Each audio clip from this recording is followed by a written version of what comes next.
Hey, what's going on social media? We got Eldrick here, Jeremy here, all the co-hosts, and today we got a special guest. It's one of our first guests, I think, last year.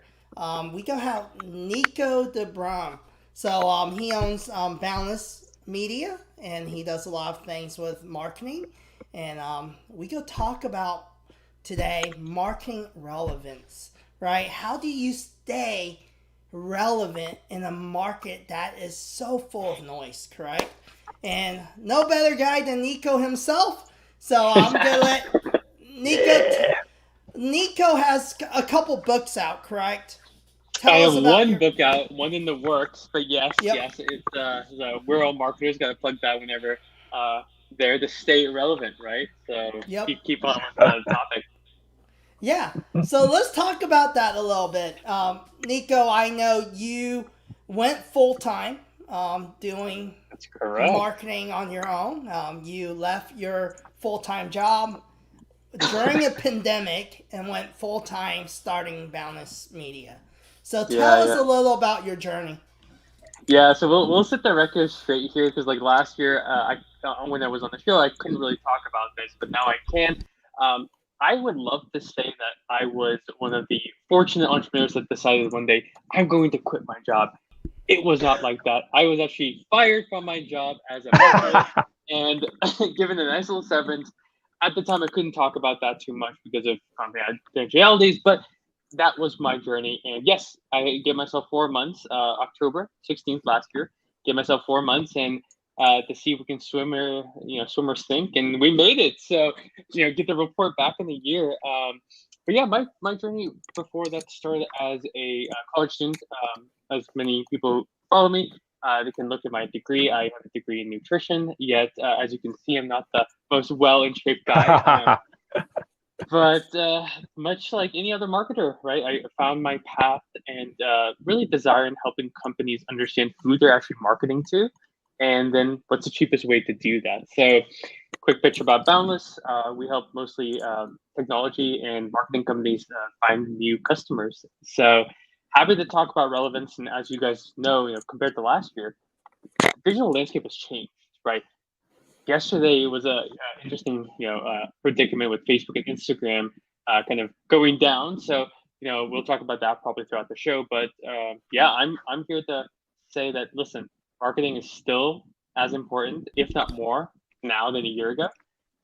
Can't rest on your laurels, and Kevin can probably talk a lot more about that as he's been an agency owner for a very long time. Gotta stay relevant. Gotta pivot. Gotta change. Last year, Clubhouse was nothing. Now it's massive, Mhm. right? So excited to talk about that and see if I have any golden nuggets to share with the audience. Perfect. So let's talk about. So we're talking about relevance tonight, and Nico brought up, right? Hey, the marketing landscape has been changing even since last year, right? And Mm. there's just so many new platforms. There's new things going on, and of course, just like any software tool, Facebook went down yesterday, and Instagram, and everyone, posted about it. So let's. They tweeted about it. That's the Yep. funny thing. Right? They I was tweeted going about it. through I was going through my Twitter feed because I was checking some DMs from there. I was seeing tons and tons of like Facebook is down, oh my gosh, blah blah blah. Instagram is down, blah blah blah. It's like what why are you guys here? Like that's weird. I mean, but things happen. Yep. It's part of life Absolutely. now. So I want to hear from each of you. What does staying relevant mean to you In what context? in the context of marketing? Yep. Oh, I guess as usual, I'll go first. Yeah. Gotta do it. Um, I just think that it's really about staying at the top of mind of your audience, your target customers. So that once they recall that they need something in the field that you are peddling your wares in or your services in, the first recall is your name, right? So that's the acid test to show whether you are still relevant or not, because your brand and your name, be it your company's name or you as the person or the boss or owner of the business, comes to mind. The first thing they think of this certain area, that means you have been relevant in that field. You have always been appearing in front of them. If not, you have done something in a while back that's stuck in their head, so that the recall is almost instantaneous and immediate. So I think that's the best indication of whether you've been relevant or not. No, I like that. That was a really good definition. I think relevance to me, especially in the marketing context, is being the most authentic and valuable brand out there. I think, especially as now I've dived or been in the solo game now for a little bit, it has to revolve around who gives the most value. I have people that I first connected with years ago, and Kevin's a great example. Like, I'm on the show because we connected years ago, back in 2019, and now we're trying to build a relationship. I was actually going to message. I'll say that out loud. I want to do some interesting projects with Kevin. So, I can only do that because he's continuously putting out shows like this. He's valuable. All three of you are. So you provide value, and you're always contextual with that, as well as you're authentic. Like, we've all, like Jeremy, like you especially, like you really are really good at bringing like the authenticity in your content, right? So I think a lot of of course, being authentic and valuable, to me, that's how you stay relevant, because then all the tactics and platforms, they're kind of second tier. If people know you as a valuable player and that you provide like authenticity in the marketplace, you'll win. So That's good. About you, Aldrich?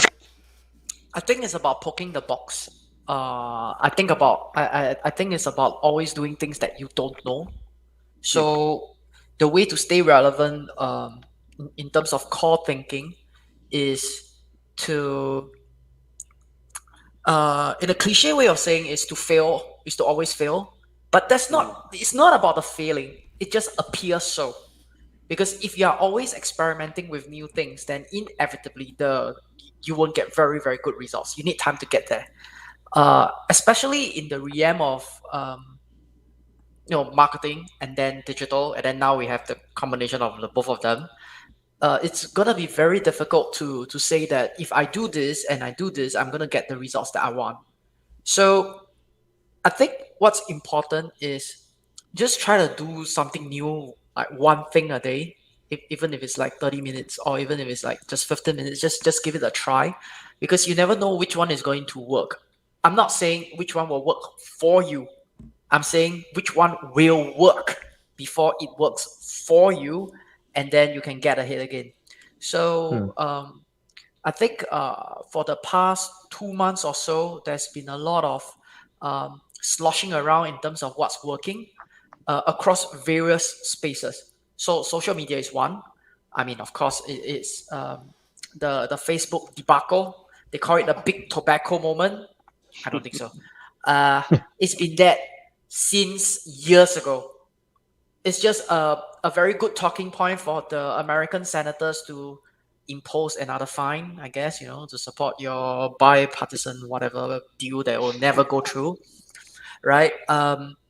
But even in social publishing, it's the same thing. Newsletter applications, they are being bought over by social media platforms. They're integrating, and then now there's Web 3.0 and things like that. So it's very noisy. So if you want to stay relevant, just experiment. Don't think about the results first. You will go crazy. Don't bother. Like, literally. Hey, what's going on, Will? Thank you, Will. Thanks for participating here. And you said great point: to remain cutting edge, you have to try new things. You're absolutely right, Will. I agree with that. And I think for me, all of you, Nico, Jeremy, Eldrick, you're absolutely right. I think relevance is top of mind, being innovative, and then being authentic, genuine, and building on top of your relationships. And for me, I think it's also about consistency. I think staying relevant, you also have to be consistent, especially, I know Nico knows this because he's in marketing, and Jeremy as well. Too many people don't understand marketing requires a long game. It's not something you do for 3-4 months. It's not something you do for 6 months. It might be years, and and Nico, you're probably experiencing this. It's like, I see Nico all the time on LinkedIn, and he's popping up giving, a marketing value to everyone. And there's times I notice, he doesn't get much engagement. Same with me. I might have one or two thumbs up, but we've stuck with it, And being in the marketing landscape on LinkedIn, there's only a few players. And you see them start dropping off. Even ones that have a lot of followers, you start seeing them slowly disappear. Because the game of marketing isn't about the vanity metrics. It's about staying top of mind and having that same message over and over and over. You hear about Elon Musk now, but Elon Musk was around when PayPal was around and before that. You just didn't know him. So, a lot of people don't understand that. A lot of the players today, they were around 10 years ago, 20 years ago, and they finally arrived, right? So a big part of being relevant is not giving up, continuing, staying within, I say stay in your lane. I think too many people, it's not working, switch lanes. And then they do something that's so totally different. You go from a marketer and all of a sudden now you're a mental coach, and a mental coach to a fitness guru. That's just not how it works. People remember people who just stick with something and they keep doing it. Now, being innovative doesn't mean changing it up. It's changing up maybe the tools you utilize, right? Because like Eldrick brought up social media, social publishing, and all these different things. These are just tools within the marketing landscape. It's not changing the way you do marketing or you're doing branding. The way you do prepare a video for a commercial is no different than preparing a video for social media. So there are basics to winning attention. And so I want to say hi to Kelsey. She's another person that's been around on LinkedIn, and she sticks to within her art and creativity. So hi, Kelsey. Thanks for being on the show. And so let's dive a little deeper. Okay, so Nico, I know you've been doing this thing where you are helping agencies and tech companies land contracts, right? Yes. And I think your big thing is not about landing leads, but landing actual contracts. Tell us a little more about that. So this is something that I have been probably pushing very hard for over the last 2 months, right? And we were testing this about 4 months ago, and I want to start with this because some people are asking, like, how did you come up with this concept?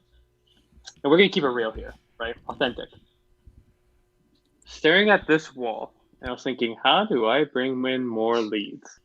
And I did that for an hour, and I kept asking myself, like, why is this so hard? Why is marketing? Why are there people out there who need a website, a software development, application, a thing done, but there's not a readily available method to kind of reach out to the right people? And LinkedIn's doing something right now in the back end, and we'll probably be seeing a lot more of their services. But I was like, why couldn't we just stop doing the cold outreach, right? Rather do the educational outreach to a cold audience. And why not just focus on people who need a specific thing solved today? So that's where the contract system came from. And people ask me, where do you find contracts? Kevin, you'll love this. LinkedIn has a section in their job section for temporary work, contracts. There's websites like Behance. Indeed has the same one, has contracts for very specific things. Like, I need a .NET developer for 4 months. I need a mobile application built for $20,000. So there are all these places on the internet that people already digitally raise their hand and say, I have a need, I have a budget, and a timeline. So that's what really I've been focusing on. Currently, we have a very duct tape solution that we hope to turn into a SaaS product one day. But Right now, I'm just focused on the very bottom of the bottom of the bottom. So happy to answer questions and strategies and whatnot there, but that's what we've been focusing on. I love that because that goes into staying relevant, right? Especially for an agency. And I've been in the agency game going into the 7th year. And one of the biggest challenge, I think, too many marketers try to solve the game of lead generation, right? Promising on appointments and leads. You can't promise that because these platforms are constantly changing. And if you're on the other end of this show right now watching and you're looking for lead generation, and have I hired companies to do lead gen? The answer is yes. Have it been successful? I've said I spend multiple thousands of dollars on lead gen. And Not surprising. you go through seasons where, hey, it works and then it dies. And then there's something new come up, something bright and shiny. Used to, we could generate 30 leads, no problem on Facebook. It was easy. I can tell a company, hey, I can generate leads. Today, that's a joke. Facebook is so done with lead gen, from advertising, right? You have to give. You have to be an owner willing to give something, or you have to have something of value. And it's not as simple as it used to be. Example, remember the ClickFunnels days? Everyone was doing ClickFunnels. It was a big thing. Oh, you do ClickFunnels, you do this video, they promise you all these leads, and then you funnel back. And then it went into the Manny chats, all the chat bots, and we even had developers in-house doing the chat bots.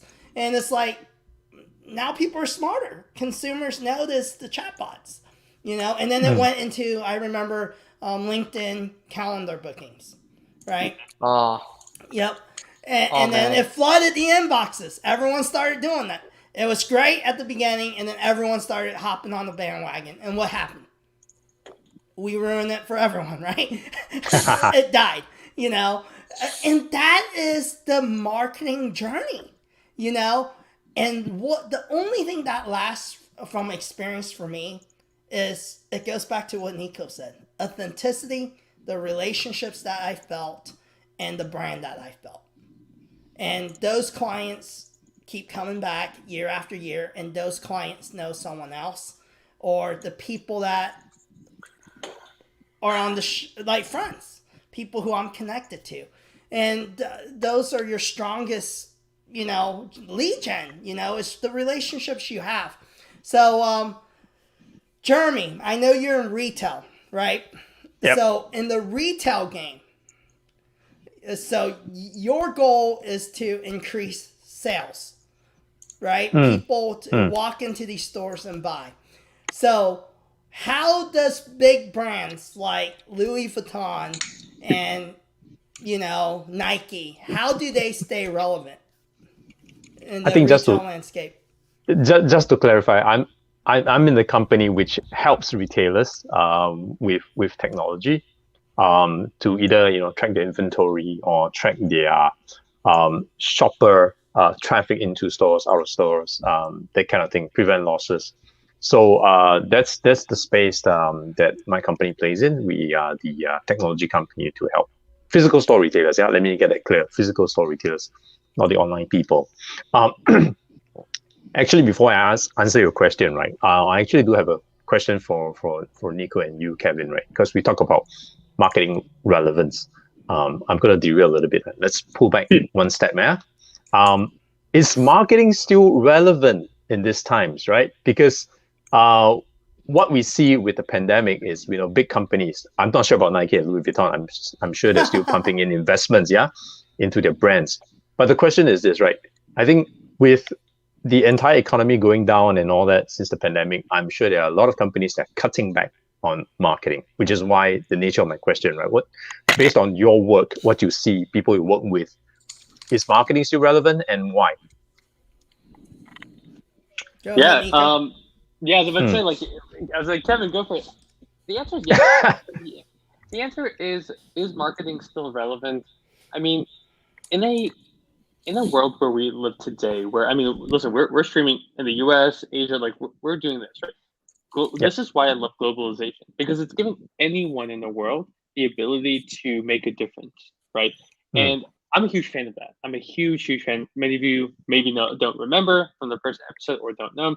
I was born in South Africa, right? So when we immigrate to the U.S., like this is still the land of opportunity, and I can't say that marketing is always there and always in a positive light. But what I can say is that, especially in, I play in an agency and B2B space, right? There are so many great service providers and consultants out there, right? That have years and years of experience, but because they don't focus on their brand or marketing, people don't know about them. And you now are competing not just with your local, let's say you're a film studio, your local film studio or freelancers, you're competing with everyone around the world. So if you don't focus on bringing out your message and getting in front of the right people and educating them, you are going to lose. I continuously talk, and Kevin, I would love your feedback here, but I talk to business owners who are pretty close to retiring, thinking about, do they sell their business, do they shut it down? And I tell them, like, listen, if it might be almost better to like retire and then shut it down than not focus on the next 5, 10, 20 years with marketing. Like, you need to be able to put your brand out there, and it won't be successful because it's just going to get more competitive out there. So Kevin, would love your thoughts, because you've been around more than I have. So I think marketing is always necessary. It's always relevant. In order to stay relevant, it goes back to marketing. I mean, look at TV, radio, throughout. I mean, history repeats itself. I think as much noise there is, the way the world's more connected than ever, marketing is very needed. It's very relevant. Especially, I think it's shifting too, where the SMEs, and that's kind of where we are with this talk, right? Nowadays, the small to medium enterprise are able to compete with the monsters out there. These big, like, there is hope for the little guy with a smaller budget. And back in the days, hey, you can't, if you sell shoes, even if you come up with the coolest shoe in the world and the look and feel is awesome with good material, there was no way you can get even a percentage of what Nike's getting. But today, you see it with online retailers every day. There's brands that come out of nowhere on Amazon that takes off. Now, are they going to take over Nike's share? The answer is no. But can they have a piece of the pie? The answer is yes. And that's where marketing comes in, right? Yep. Example, even for a small marketer like me, I'm not like a huge agency, but have we landed Fortune 500 companies? Yes, we have. We've worked with them. But if I was looking at 7 years ago, even when I first started, it was next to impossible. But nowadays, people are, even the bigger brands understand that, hey, do I need to go through a middleman to do marketing when I can go straight to a boutique agency to, let's hire them for a commercial, for example. And they'll cut costs, instead of paying for $1 million commercial, now I can do it for $50,000. So I think the marketing is very relevant. It's just we have to innovate and we have to change. And even if you look at the agency model, a lot of marketing agencies are dying that are still focused on what I call advertising, PR, right? Because a lot of these giant agencies, they're very equipped and good at PR and ads, the old way of doing advertising. But they suck at, let's say, TikTok. Or how do you create Snapchat filters? Or how do you do the little things that boutique agency, people like Nico and I, that's how we survive. We survive on the latest trends, like Clubhouse and different things like that. So what's happening is these larger agencies are becoming more irrelevant, right? Because if you've been in the marketing world, you'll understand the agency world has a bunch of, the large agency world, right? You have a bunch of entry-level employees, right? And they just graduate from college and they train them, right? They come in, they just graduated college, get them for, a cheaper salary, and they put them out and they do stuff. And then you have the executives, and those executives kind of stay where they're at, right? But they are so used to the marketing tactics from 20 years ago, and they don't, you got to remember, it's like any corporation. I used to be a software engineer. It was the same thing in the software world. These guys are getting paid their paycheck. They're getting their salary anyway, right? Yeah. So he doesn't need to learn TikTok or learn about, Instagram. It doesn't matter. And then these big brands are still doing their TV commercials and all that stuff, right? But over time, slowly, the consumers are getting more smarter. Like you'll see Denny's and even Starbucks and them. They're hiring boutique agencies to help run their social campaigns. And now they're splitting that pie. They're no longer going, okay, I'm just gonna sign up with this one big agency. Now they're like, hey, we're gonna diversify and have a J29, a Boundless Media, and they're just hand select whatever these agencies are really strong at, right? So the marketing landscape is just changing. And I think you're seeing a rise of a bunch of boutique agencies. But then it goes back to, in order to stay relevant in marketing, you got to know what you're strong at, what you're good at. And even for me as an agency, I've identified our biggest strength is SME market. So that's kind of my focus, right? And then Nico, he's kind of niching. He's niche a little bit. He's looking at agencies and people who are in tech looking to close RFQs, right? So I think it's huge. It's being able to innovate and see the way the climate is changing. And marketing, I don't think it's going away. It's always going to be there. I just want to highlight that. Oh, sorry, Jeremy. Go ahead, Nico. No, go ahead, Nico. Go ahead. I was just going to say what Kevin said there was very important, and I just want to really echo this. I am seeing a lot more of micro agencies focus on very specific campaigning. So, for instance, I know of a very large technology company that is hiring multiple agencies for multiple verticals, and I know another actual big CPG brand that's working with agencies for different platforms. And I'm sure there's someone out there doing it for the Houston market and the Phoenix and Detroit. There are very small boutique agencies that really specialize in that city. So I just really want to highlight what Kevin said. Now that people are removing the middleman and woman, we're able to get actually a lot deeper with our marketing and more targeted by working with little agencies. And it's interesting. Back in my brief time, you've seen a very huge conglomerate of agencies merge together, and now you're seeing some of them split, micro agencies popping up. So we're going through a little phase down here where there's gonna be more agencies, but more niche agencies.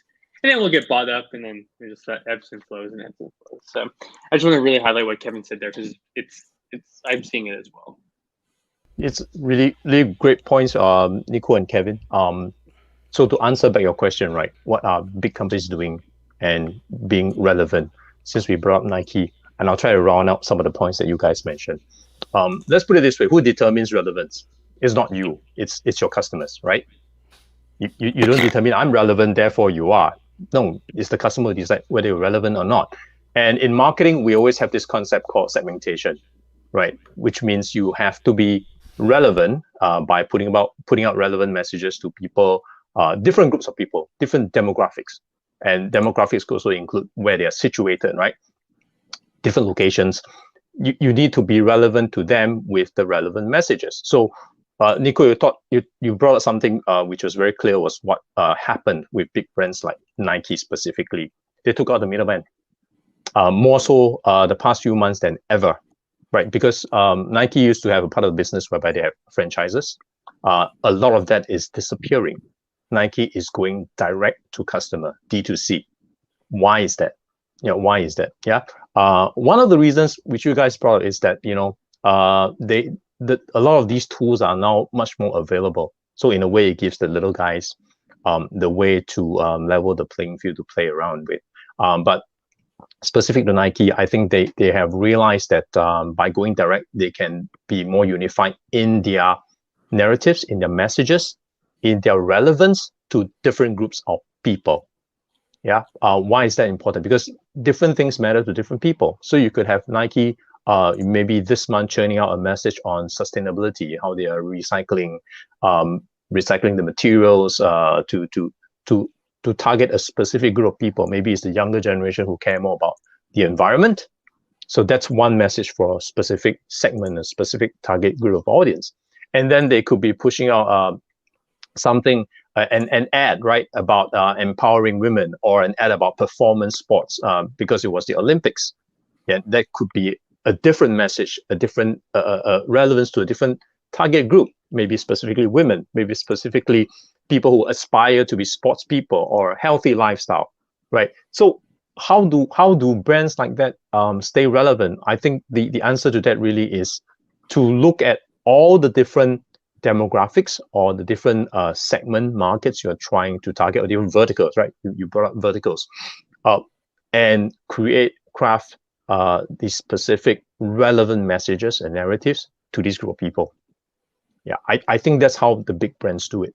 And even more so now because they have the tools, and maybe because it's the pandemic, it's harder to control different parties. They decide to go direct, maybe because it's more effective, better for measurement, etc., all different reasons.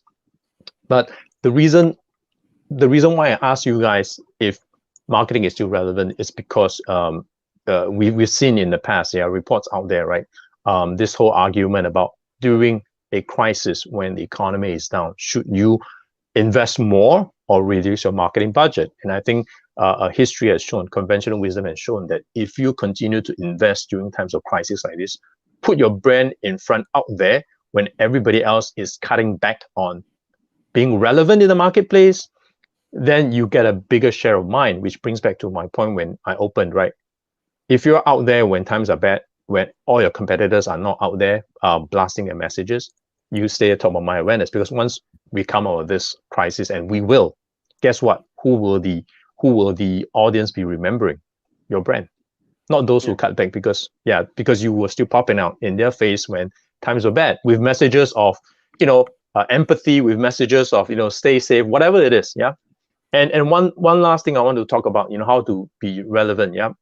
Because of social media, you see this thing called newsjacking, whereby companies ride on the latest trend. Trend is another thing. Yeah. Be it the tools of trend, like we talked about Clubhouse or Snapchat, whatever.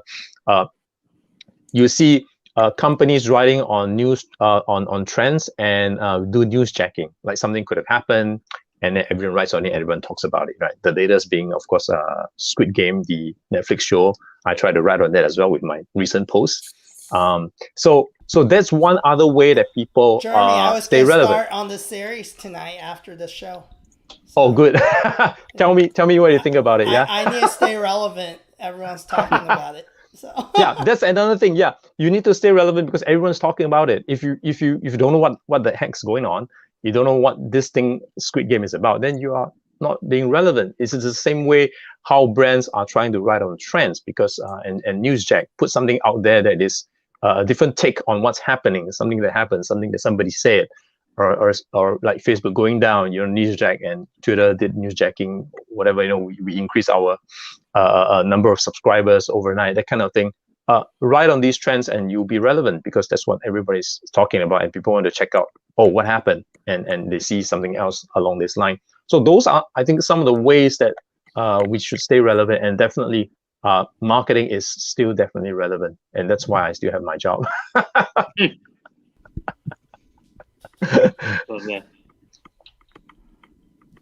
So that's my answer.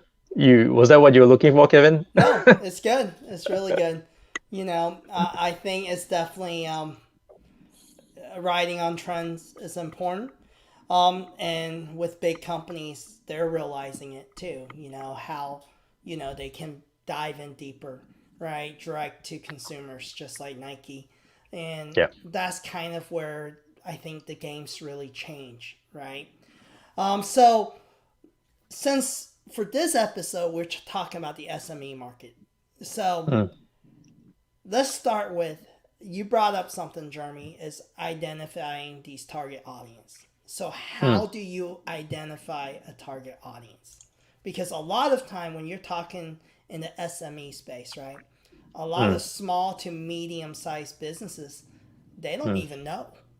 We just want people to pay for our stuff. Yeah. They don't really know what a target audience is. Yeah, this So just a let's very quick one. break out, how do you, as an SME, someone that's small to mid-size, you're not Nike, so you don't have all these tools, you don't have the resources, you don't have all the data to identify these audiences. So if you're a solopreneur, or if you have 5 employees who wears many hats, how do you identify your audience? I think you guys mentioned a specific word earlier. It's called niching, right? You need to be niched in the sense, in a way, when you define niche, it means that you are very strong in a particular small segment, or a certain small appeal to a small group of people. I think that's one way for SMEs, because I always joke about this, right? When you talk about marketing, who's your target market? Who's your target audience? Who do you want to sell to? And people who don't know, they say, I want to sell to everyone. That's like the best indication that they don't have any idea what marketing is and how it should work. So how do you as an SME know who to target? I think like you guys mentioned, you need to look inwards first. Look at what you're strong at, right? Look at what you're strong at. For example, Nico, I don't know, correct me if I'm wrong, yeah? I don't think you started targeting tech companies from the start, did you? Or you just figured out along the way? No, a how year did it ago go? it was everyone, right? A year ago it was like, I can help anyone. So it's My super point relevant. exactly. Yep. My point exactly. But it's over time you realize that, hey, there's a specific group of people who resonated with you on all the messages you've been putting out, or either by a stroke of chance that you started your first engagement with someone from the tech industry, and then you found out more about it, and then your second and your third consequent clients could be also in the tech industry because of referrals. So maybe you got into that track, that niche, that audience by luck, or by chance, or by people resonating with you, or by the first customer, and then referrals take on, and then it went to that direction. Yeah, but that's exactly my point, right? Most people think that I have this awesome offering, I'm going to sell to everyone who's willing to listen to me, but more often than not, that's not going to happen. You can only stay relevant to a certain group of people, because in marketing, when you try to be everything to everyone, you become nothing to everyone. That's what niching is all about. So you need to look inward to know where you're good at, where you're strong at, where you're playing at. Like, for example, Kevin, your strong suit is that you want to help the SMEs. Yeah, and just to clarify, right, small, medium enterprises are not small. Yeah, I'm sure there's a definition. Yeah, don't always think of small, medium enterprises are small. They can be quite huge. Yeah, and they could have big budgets. Yeah, so you know that this is the field you want to play in, and probably because of where you're located, you are targeting at SMEs in your state, for example. Yeah, you're not going to target someone in New York or on the other side of the coast. So those are the ways you determine where your strengths are before you start reaching out to see that maybe there's this certain group of people. Narrow your scope, be more focused, and that helps as well, because when you're trying to do your lead gen, right? For example, if you still do Facebook ads or LinkedIn ads, you can narrow the scope and target geographically. You can narrow the scope and target people of specific titles. Yeah, because in LinkedIn, there's this thing called Sales Navigator. You have to pay for it, but it does exactly that. It helps you do a list of prospects by filtering based on the different criteria, be it geographical, be it by their designation and title, be it by their industry, or be it by whether they've just switched jobs or they've previously worked with XYZ companies. In that way, you can really target very specifically. Yeah. So I think in short, to answer the question, right?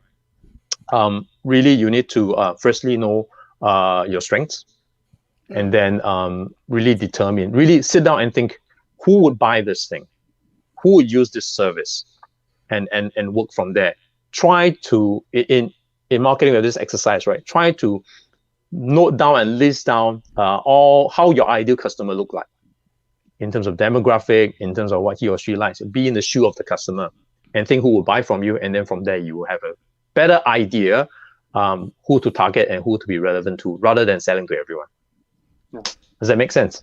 Yeah, and I think to take it down a little even deeper, I think when it comes to really identifying your target audience when you're small and knowing you don't have the resources, right? So you have to look at what is my lowest hanging fruit, right? And also, you also have to look at what is the acquisition process to get a conversion for that person to actually make a purchase. Is it like in my space, right? Is it multiple meetings? Is it multiple proposals? Is it multiple slide decks? Yeah, I might sign a $30,000 a month client, but you got to remember, for me to get there, if I'm looking at a 6-month window to a year to get my check, then I have to go work it backwards and go, what's my true ROI? Because in that year, I could have signed 50 small clients. That's equal to that amount. To make up, yeah. I get the money right away. You know? So when you look at target audience, right, you also have to look at your conversion rate. And I think a lot of smaller business owners, they don't think about that. How much is your product? You know, if you're selling a $20 product, you know, then you need a lot of $20 to pay your mortgage, you know? So you have to weigh out, like, it's not, okay, yeah, I came up with a product and now I want to sell it, right? Now I know what that audience is, but is that audience going to actually pay my bills? Is it going to cover my salary? And I think a lot of people don't understand that part of business, and that's why you have so many failing businesses. Because it's a cash flow issue. If you don't understand cash flow, how to keep your lights on, you might have to that's why you see these little businesses or startups, and they come up with these amazing projects, these amazing products or services, and then all of a sudden they disappear. Because they didn't understand the cost of acquisition and the amount you need to stay alive, you know? So I think sometimes we think about, let's just sell. Ooh, I got a customer. Ooh. But then you have to look at, okay, with that customer, are we able to service them? Because there's only 2 of us, you know? And then now how do I hire that 3rd person and the 4th person? So when you talk about identifying target audience, you also need to make sure your target audience can cover your costs of survival, you know? And if not, you might have to innovate your service or change the product you're selling, you know, in order to survive. And identifying target audience, it also goes to, who do you want to work with? The state of happiness. You know, that's something I had to look at, you know? Oh, man, if I'm doing this for another 6 years, and I just hate going home every day and I'm stressed, is it worth my health? You know? And if it's not, then I need to switch up my target audience. And then I need to develop products and services that's going to give me happiness. So you have to look at all those things. And I think people, when you're small, you're trying to do things yourself. Your mental state is also important. You know, how are you able to create a business model where you can keep running that race and be excited about it, waking up every day? Now, I'm not saying, hey, chase your passion. I'm not telling you that message. And every day's going to be just like daisies and roses. You shouldn't be an entrepreneur if that's what you expect. Okay. You're going to have storms, but you can eliminate some of your stress points, right? So when you talk about target audience, you have to look at the entire picture, right? So that's my take. I want to hear from you as well, Nico and Eldrick. Yeah, I'll let Aldrich go first because we haven't heard from him in a while. He's just sitting there patiently. That's like, okay, go. I think I'll pick on one point that Jeremy mentioned, and then I'll elaborate further. It is true that small medium enterprises are not the way they sound, because a lot of enterprises are in a race for automation, and therefore they are not hiring that many people. So you can have an SME that is actually on a scale of revenue and profits that is comparable to a big business, but not at the top tier, but a big business. It's absolutely possible. So if you filter out based on headcount and size of the company, you're gonna miss it. You're gonna miss it. So I think the way to look for clients is not to punch into the sea. That will never work. I can give you a very simple experiment. Do a content post.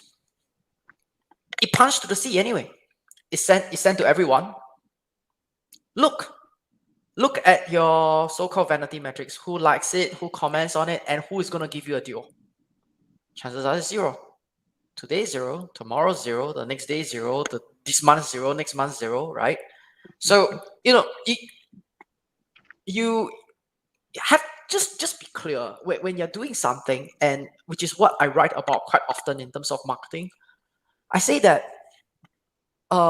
think about it in terms of your inbound and outbound. So your outbound is where all your expenses are in terms of time, effort, energy, maybe budget if you have some, right? And then you have to accept that if the purpose of doing your marketing outbound is for awareness, you're not gonna get anything back. Period. Now, sorry. So there's awareness, and then there's conversions, right? So now balance your time, balance your energy, right? So are you going to spend 70% on your conversion? But if you want to do that, you need to have your marketing assets already up there. Then you can refine your conversion. For instance, your corporate website. Then you refine your conversion.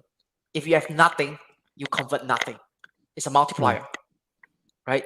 So know how you're going to do it. Now, finding your ideal client, thinking about the personas, thinking about meeting people, closing it, it's always a tough conversation. It's always a tough thing to do, because you need to find out who the hell resonates with you and at what level. So people can resonate with you at the evergreen level. I believe in efficiency. I believe in digital. I believe in, the next decade is going to be Web 3.0. I believe in this, automation, robotics, blah, blah. Evergreen level. But that's the tactical level. Do they believe in what you're doing? Do they believe in newsletter as a service? Do they believe in, using ebooks to disseminate information? Do they believe in this and that? So then you filter through.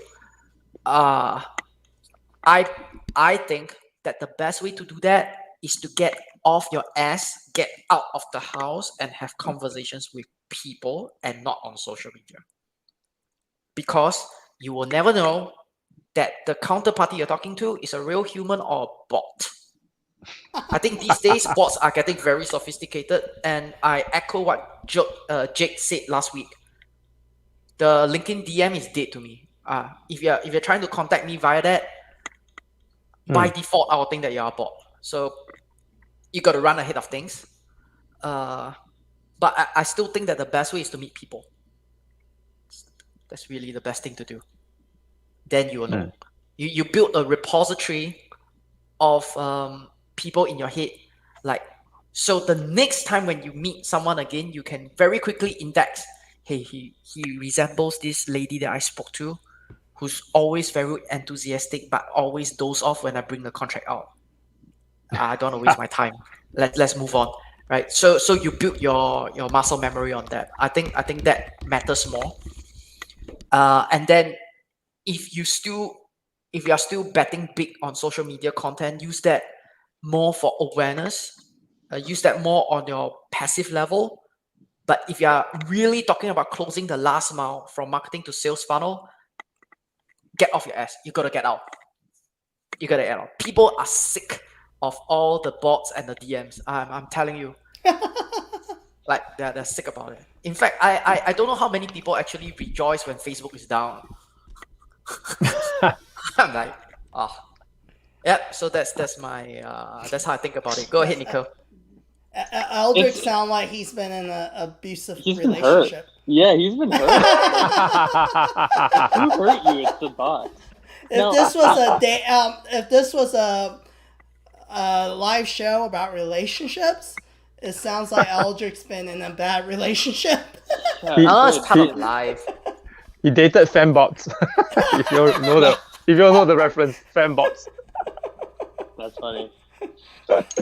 Oh goodness! I will say this though, and one day we'll do this. But listen, like especially when I was fired, and I know how to do all of that. So we could one day maybe go into like all the gray areas of marketing because your boy needed to eat, at a very specific deadline. But the one thing I will say in this, and this happened in October to December last year, it happened to me in the last 2 months, is we talked about market research, and not to put down anything that anyone said here.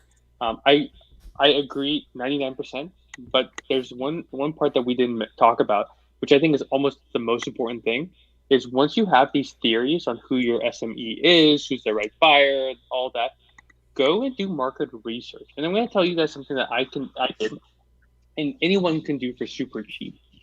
There are websites like People Per Hour that you can find people that are in those specific job titles or personas that you have, and you can hire them for a 10, 20, 40-minute conversation, and you can do it to 10 people and ask them a very specific set of questions to start getting a deeper understanding on who it is you're marketing to and the key words and phrases that they use when communicating their problem. That was probably the biggest thing that I did this go around. I spent $200 and I got more from, I think it was like 3 hours worth of conversations I had with 10 different people than I could have ever done with, sending out email news blasts and whatnot. So that's the one thing I'll add to this conversation. Don't be afraid to put money, in this case, a couple $100, to talk to your target market, buy them lunch, send them gift cards, hire them per minute, whatever that is. But much like Aldrich said, like, definitely get out from behind the computer, get on a phone call, meet in person, but get real tangible conversations before you go plan out your marketing strategy. Because once you have your theory out and you have this like tangible, like real data, not how big the company is and all those, other intent-based things that we as marketers like to have, but you have the real conversations that you can then say, oh, 9 out of 10 of them mention their problem in this specific way. They use this specific word or phrase or analogy. That's data that you can then take and put into your content, into your ads, into your outbound strategy. So that's the only thing I'll add is spend a couple $100, gift cards, lunch, whatever you need to, buy them coffee. Just get into conversations with your ICP or ideal customer persona before building out those assets. Because that's what I did my first adventure, right? I built a course, perfect for anyone, and it sold 0 when we launched it. So hard won experiences, but that's the only thing I'll add to the conversation there. Go, been there. We all been there, right? That I've been believe this is the best monetizing thing my ever. field experiences too. So in a way, you win somehow, some way, you still win that. Yeah. So I get that. And it's so true, I think, is understanding, right? Either through your personal experience and, even when I started my company, I predicated on selling services to industries that I understood because I've worked in it. I was in those industries, so I already have connections, I already knew people. And that's what helped my startup survival because I was just selling to people in the industries that I was very familiar with, because I work in them. and I had friends and connections in them, and then from there, every industry I'm in, I start learning that particular industry.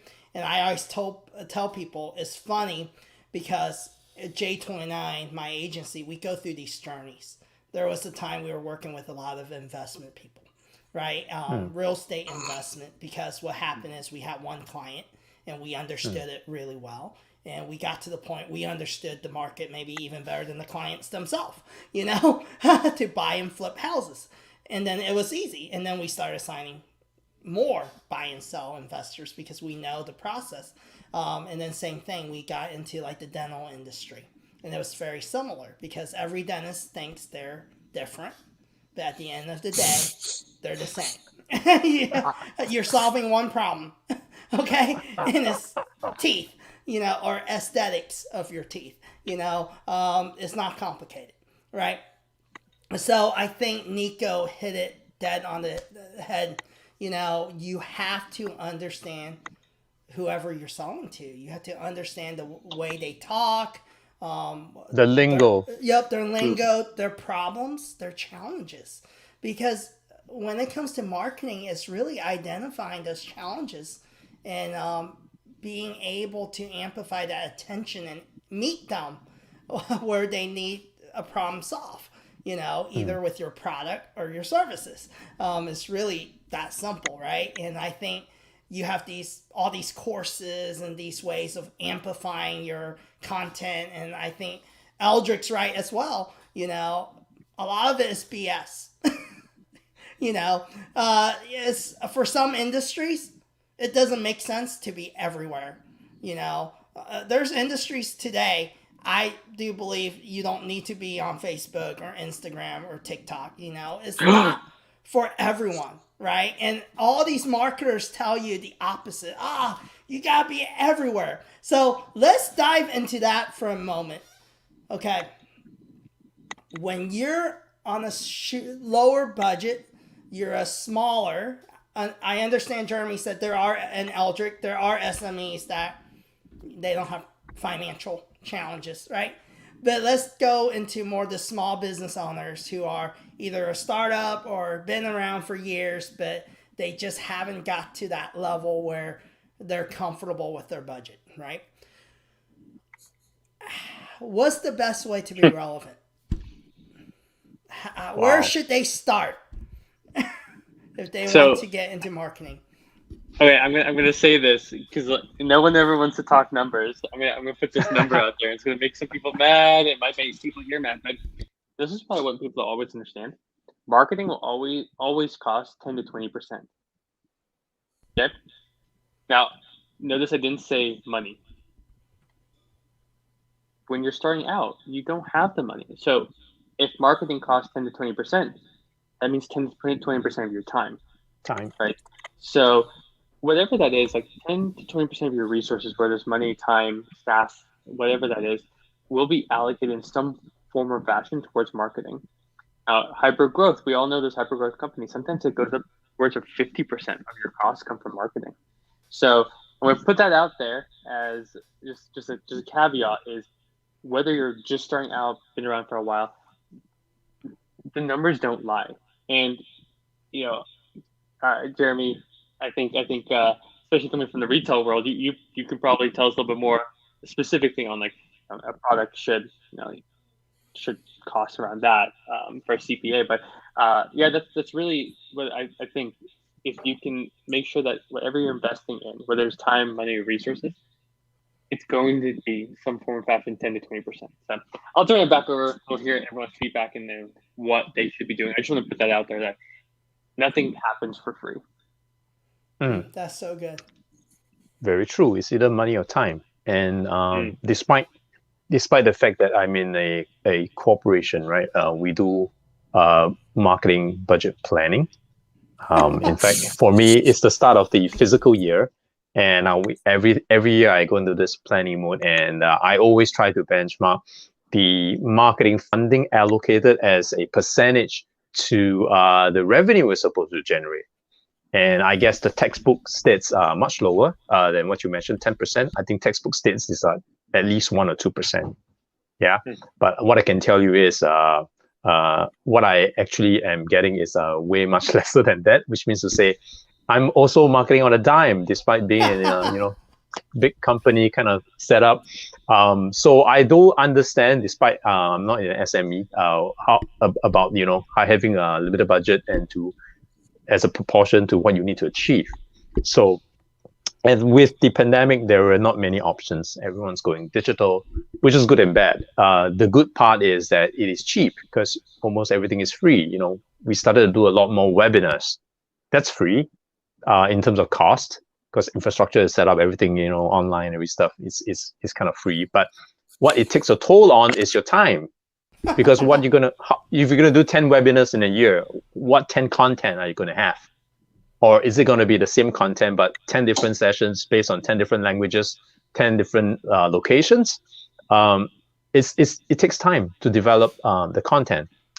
Personal experience, last year we did a 3-part webinar series on RFID, and then it was really original content. We tried to build it out. I had to work with the sales, the product guys, and that's where I come in to see how best to market it.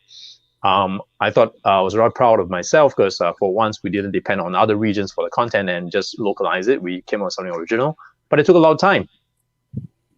It took a hell of a lot of time to just put the content together, to rehearse, and then to make sure you put it out there. You target the right people so that at least some people show up. Otherwise, and there's no shortcut. I think the bottom line is there's no shortcut. Whether it's time or it's money, you got to put the work in. It's not gonna get returns on itself unless you put the work in. I don't know if I answered the question, but I think that's what I have to share now. I give some airtime back to you guys to see whether inputs, and maybe I can jump in later. Oh, so it's my turn. I think that and I'm trying to do this with the startup that I'm in now, that don't just look at marketing. It's my point I'm putting across. So don't just look at the marketing. Look at the budget and look at what we want to do that will bring us benefits. A little this year, a bit more next year, and a lot more the year after. So like a 3-year roadmap. And this is what I mean. Forget about marketing spend. Keyword spend. Forget about it. Focus on marketing assets. And how you get there is not what you do in your first year. Example, I write a lot. So each piece of article is like a blog post. So you spend your time writing one blog post, right? Day on day for the first year. This is pure expenditure because it's floating on top of any writing platform's algorithms, and some will do well, some won't do well, some will do well, some won't do well. But what you have at the beginning of next year is a potential aggregation of topics you can put together for an ebook. Now, that ebook can be a potential asset to your personal name, to your company name, and to whatever venture that you're doing. Then when you allocate budget next year for the ebook, what you're doing is you're assetizing what you've done last year. So now you have a marketing asset. People give name cards, I give ebooks. Right? Now, another example. This live stream, this episode is an expense in time and energy. And I think we pay StreamYard too. But what we can do from this is with multiple episodes when we upload into YouTube, subsequently when we spend, example, if we spend money to grow our YouTube channel, you have a marketing asset, and that's the channel, not the episode, not the individual episodes, but the channel. So you can bring people to your channel, or you can refer content from your channel to what people are saying. Right? Let's say you attend a symposium or you are presenting and say, hey, look guys, I've done this like 2 years ago. This was what we spoke about. Okay? Click on it. So that's how I think about it. I think it's unavoidable to have a budget for marketing, but you want to have a very clear goal what you are spending towards. So this year could be a pure expenditure, but each expenditure should lead to an assetizing journey. So when you get there, so you have your ebook, right? Assume that I stop writing articles next time. My ebook stays. I can circulate. I can convert it to print. I can keep sending out. So I can stop. Let's say, but I don't think I'm going to. But anyway, live stream, episodes can stop, but the channel is there. So we can then spend time and energy to grow that channel instead of adding new episodes. So we advance, right? And the channel will always be there. So if I write articles on Medium, instead of writing, I can run my own publication and put my own writing there. And then I grow an open source community to grow my publication. That's an asset. Your website is an asset, but you have to do something, right? So the way I think about it is, yes, you need to have a budget, whatever that number is, 5%, 6%, 7%, 10%, 12%, 15%. Whatever budget that you put in is very likely is going to be slashed by 40%. And then, just be very clear about that. But the North Star to me is very clear. You need to have marketing assets, tangible or intangible. And it takes time to get there. Just keep that in mind. Then next time when you reduce your marketing spend, you know it's because you already have your assets that's there doing the work for you. So you're comfortable diverting the funds to go do your automation, robotics, AI, whatever, right? So that's how I think about it. No, and Eldrick brought a good point there too, because you got to remember, the more you're doing these things, right, creating these marketing assets, you got to remember it goes like this. Your budget decreases as you build organically. It's just like SEO, right? The more authority you build up organically, the more you no longer need AdWords, right? Oh yeah. If you have a strong website with good organic keywords and you own your keywords that are targeted to a specific audience, eventually you stop running AdWords, right? Same thing with my agency. If I did digital marketing agency in Kansas City, I come up for the SME market, right? But it took years, right? It took 7 years. I owned that market without running AdWords, pretty much as everyone else's agencies with an ad on the side. So do you own that two words? And then do you own Kansas and city? Do you own that two words for? No, I don't own those two words. Own the category. But we've been around long enough, and and I put out so much content and everything out there, and I think Nico is probably the same way. You're creating more than just content, right?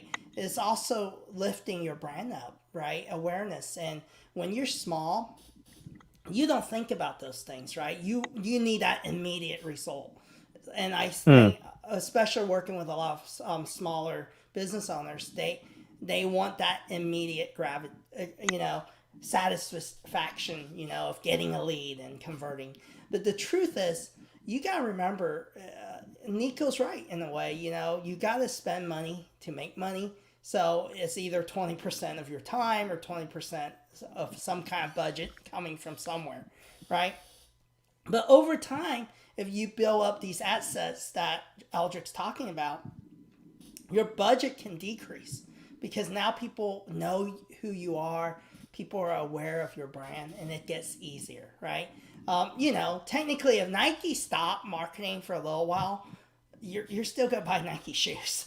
They'll be fine, yeah. They'll be fine. They're not. I guarantee you, if you didn't see one Nike commercial for one entire year, they're still gonna be fine. Same thing with Starbucks. If Starbucks just cut out all TV ads, no social media. If Starbucks stopped posting for a year, you won't even notice. You'll still go buy coffee.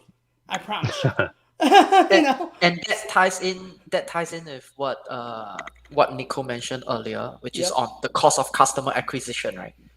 The goal for your business should be to lower your cost of customer acquisition over time. Okay, not today. If you're starting out today, your cost of customer acquisition is going to be very expensive. Very high. Go get that customer.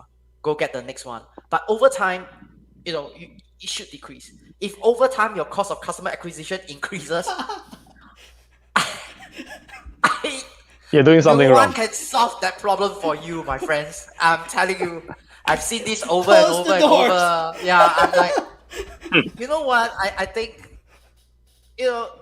run your side project, but at the same time have a part-time job or something just to get yourself going. It's real life, friends. I mean, like, let's get real here. So, if you need time to figure out how to lower your cost of customer acquisition over time, you better make sure you have some part-time job somewhere somehow, so that you don't feel the pressure. Like, oh my gosh, how am I going to do this? Oh my gosh, how am I going to do that? And I'm telling you, you will grow white hair very, very quickly. Yeah. No point. They're not giving you enough budget, Jeremy. That's why I cut my hair short. You can't see my white hair. That's right. No, this So is so great. maybe before we go for the night or the morning, let's just end off with the opinions on the recent Facebook debacle. Any point of view from? I mean, I saw what Jennifer wrote. Like, some people literally died because Instagram stopped. I mean, like, okay, that's novel for me, but let's I'll just just- start. I don't use I'll Facebook just derail products this. apart from WhatsApp. So this is not for me. It's for the rest of you. I'm just going to derail this in another direction, what I'm usually doing as well. There's the theory floating around that this is just a whole elaborate way to erase whatever the whistleblower is going to, evidence of what the whistleblower is going to present. Yeah, so that's one way of looking at it. I don't know. I mean, it's hard to imagine a company as advanced as Facebook having this kind of problem. It just doesn't click. I don't know. Something is missing. I don't take it. I don't buy it. So it's a conspiracy on top of a conspiracy. Okay, I get that. Huh. Nico, yourself? Yeah. Oh, I will hang say on. I'm- Do you do campaigns on Facebook products to begin with before you add on? Yeah, no. So, and this is, I'm glad you mentioned that. All my marketing is organic still, even with our contract hunting. It's very organic. We're now finally doing ads for ourselves as Wow. a test. So, everything I do is organic still. That's and awesome. But I will say it's organic content and then outbound. So cold email, cold LinkedIn, like that's still. I will say that's what grew us to where we're today. I was sad when Facebook went down, especially Facebook, because of Facebook library. I think if you're a marketer or a business owner and you're not using Facebook library to see what ads are being run and stuff like that, you're really missing out, especially on like landing pages and stuff. So I was super sad it was down because I was doing market research for a client. And I was like, now I got to go and like read about this, go read Aldrich's papers and blogs about this. But yeah, no, to that point, like it's definitely AWS problem with Facebook and Instagram, but that just goes to show you, and I made a blog about that yesterday. Honestly, like you guys remember when LinkedIn was having all those glitches when video first came out, Yep. right? Mm. You couldn't post for a couple hours here and there, and most people forget that these platforms are very fragile. Like, there's a tsunami in one side of the world or earthquake somewhere, and it can affect the whole platform. So that just goes to show you, yes, I don't believe, like Kevin said, you have to be on every platform, but as soon as you can allocate some of that time, get your own email list, right? Pay someone a couple $100 to help you set that up, right? Just start really forward planning. Like Aldrich said, like it's not about today, right? So it's about the future. So yeah, Facebook, could be LinkedIn, could have been YouTube, could have been. Someone made a joke, and I'll bring it up here just because like relevancy and content, right? Someone was like, "Oh, Facebook's down. Good. At least I still have my Google Plus account." And I was like, "That's gold." So, That's cool. Oh my gosh. see, all of us are like, who touch marketing in some form or fashion. We were like, "Oh yeah." So. Always have a contingency. No, I think it's funny. Always My take on this whole Facebook deal is, dude, it's the world I live in. If you've ever handled like mess with software or been in a software engineering position, I remember when I worked in a corporate world when I first got out of college, and I was a developer, and every department gets mad at you whenever something goes down because you're trying a new code or you're testing, and then everyone's mad and sending you messages, and it's like the most stressful situation for an entry-level developer. And it's scary too. If you break something, it's like, oh my gosh, everyone's on you. Your boss's boss, and then all of a sudden the president of the company, and then someone from Italy out of nowhere, customer, and you're the guy to blame. You're like on the chopping board. And for me, it's like, dude, it's inevitable, Like, example, why would you save any important documents on your computer? Because your computer eventually is designed to fail, and you're going to lose your documents, right? Most people know that by now. That's why there's cloud. There's, external hard drives. There's, servers, different things, right? And I think it's funny because every time when a software goes down, people act like, oh, this just only happened to Facebook, Instagram. It's happened to LinkedIn. It's happened to Twitter. It's happened to, every platform out there. And every time it happens, it becomes like the news, right? And for me, it's like, come on, people have too much time. There's other things, bigger fish to fry. Eventually, these are multi-billion-dollar companies. You think they aren't as worried as you to get everything back up, Eventually it'll come up. And even with us, we manage multiple client accounts on multiple channels. And really, I just told my staff and myself, I just told them, it's software. It happens, you're on platforms and it's going to happen, and you wait it out. And as much as you're worried about your ad running, Facebook wants your marketing dollars too, so they're going to try to work on getting it back up, so, and we're at the mercy of these tech companies, and you can yell at me, you can stomp your feet, you can fire me. It's not going to make a difference. You can jump to another agency, and guess what? They can't control when Facebook comes back up.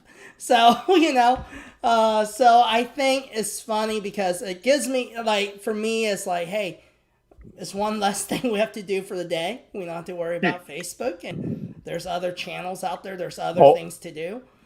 Or do like what Aldrich does, right? Oh, Facebook is down. Let me call my friends and come out and meet up with the next prospective customer, face to face. Yeah. Yeah. Better than Facebook, face to face. I didn't even know that Facebook is down. I was still doing my thing. I wasn't aware as well. Yeah, I wasn't aware. No, and it's important. It comes back to, you don't have to be everywhere, but you do have to diversify. Know where your audience is. When it comes to business, it's more about relationships. If you have good customer relationships, they're going to be more forgiving. They aren't going to be upset with you when Facebook goes down. And it's all about, at the end of the day, right? It's all about relationships. Everything we do. So it's like, build those relationships, take care of your clients always. And when things happen, it happens. Yep. That's it. So. All right. Oh, yeah. I was saying that's facts, right? Fact right there. So. Yep. So Nico, what's the best way for our followers, people watching, to follow you, for those of them who don't know you already? Yeah, LinkedIn's the best, and I always give out my email. No one ever emails me, but Nico at getboundlessmedia.com. LinkedIn, Nico De Bruyn. Instagram, Nico De Bruyn. Facebook, Nico De Bruyn 0. So sad. I need to change that, but yeah, just come say hi. I'm here to help, right? The nice thing is now I kind of have a year of entrepreneurship under my belt, and I might know something, and if I can be of value, ask and I'll see if I can help. If not, I'll refer you to someone that I can. But yeah, just always ask, and always here to be a friend in the marketing world. When's your second book going to be released, and what's it going to be called? Yeah, so we were writing We're All Influencers, which was going to be about the fact that like everyone has more of a personal brand and influence that they might not know about. Be aware. And it was going to, it was going to be a very interesting thing. And then again, you got to eat. So I put the book on hold, but now my job is like, I don't know. I'm really fixated on alternative marketing avenues. So I would love to write a book about like how to spot like those undervalued channels or mechanisms, or like I don't know if you guys have been targeted this recently, but there's a rise in people sending direct mail. Like if you visited Kevin's website, there's an API and tracking software that will then say, oh, IP came from this place, and then Kevin has a predefined script through their AI that will then send that person a physical like newsletter or a physical like mailer. So it's like, does that work? And like, someone came up with that concept and got funding to do it. So the next book will be about like, how do you like spot that? Like, how do you spot that? Because maybe it's effective. I don't know. People did check their mail a lot more during COVID. So no, and Nico, you brought up a great point, and it kind of goes with the relevant topic. That's something I'm really big on, especially when my clients are asking me, hey, when it comes to marketing, because I don't even like the term digital marketing because I feel it's just marketing, right? Yeah. I am not 100% always about social platforms. There's other ways to do marketing, right? And in order to win attention, sometimes you do the opposite of what everyone else is doing, right? Example, if you're a fitness gym, you don't go target on your ads. You don't go target people who are into fitness, because they don't have a need for fitness. You go target the people that are interested in fast food. You're going to get a lot more conversions. You go target people who have diabetes, and now they have a reason they want to go work out or need help, So I think a lot of people forget that when it comes to targeting audience, and then even thinking about like, hey, how do I stay relevant? For me, the salespeople that get me the most is sometimes I enjoy someone sending me a handwritten email, like handwritten piece of letter. Note, yeah. And it mails to my agency. I actually open it now because I haven't had one for so long.